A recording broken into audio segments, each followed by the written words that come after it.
ascertain that number, but you don't know it today? I don't have an exact figure for you. Do you have a rough idea?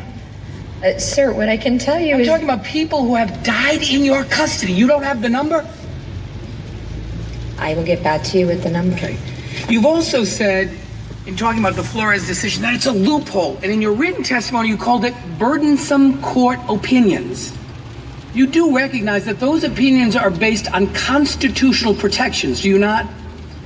The reference in the testimony was to a whole variety of court cases. I'm talking about your written testimony where you spoke about Flores as a burdensome court opinion. Those may impose some burdens on you because the Constitution protects liberty and puts limitations on whether the government can detain people. Sir, the Constitution does not say that families can only be detained for 20 days. That's what the Flores decision says. And it's based on the Constitution, is it not? And it's a law that you're required to follow. Correct? You took an oath. The Flores settlement... Are you required to follow that? Would you like me to answer the question, or you want to just yell at me? Because it's up to you. I'm asking you... And I'm trying to answer. So would you...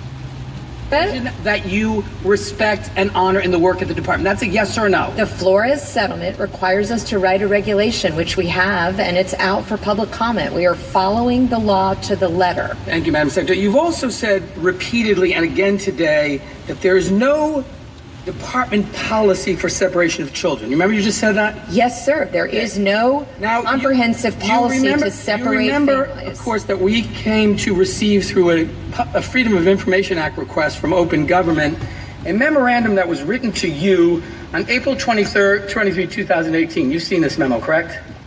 Yes. And in fact, it gives you a bunch of options that the department can engage in. And the final option, option 3, says, and I quote, DHS could also permissively direct the separation of parents or legal guardians and minors held in immigration detention so that the parent or legal guardian can be prosecuted pursuant to these authorities. Do you remember reading that? We have the authority to do that, yes. That would be child separation, and it goes on to say zero tolerance. This is that, President used that term, zero tolerance, right? Do you remember reviewing that? I do, but you're confusing a variety of topics, which I'm happy to walk you through. And then in the memo, they ask someone, I assume it's the secretary, to pick one of the options. And option 3 is redacted. My first question is that your signature affirming option 3?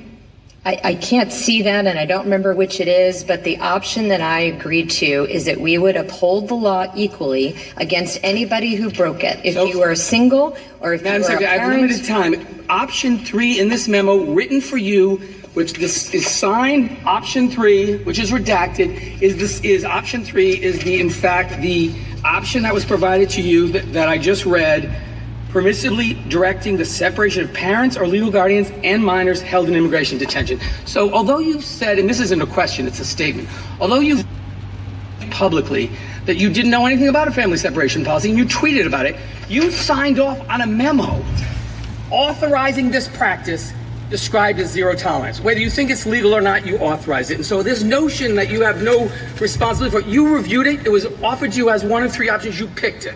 This is what it results in, because I went to the border. This is a disgrace that belies our values as a country. And to see those children, have spoken to them and to spoken to their parents who didn't know where their children were, this doesn't reflect who we are.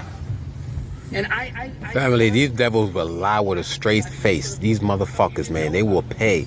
They will pay one day for all that they have done to the people on this planet.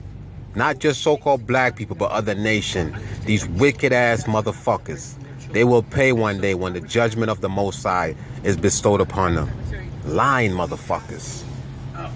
Fiscal 19 authorization bill, there were 15 amendments that were made law that involved family separation that require the agency to do a number of things, including regular reporting, mental health services, a number of prohibitions. Are you familiar with those amendments that were passed into law and signed by this Congress?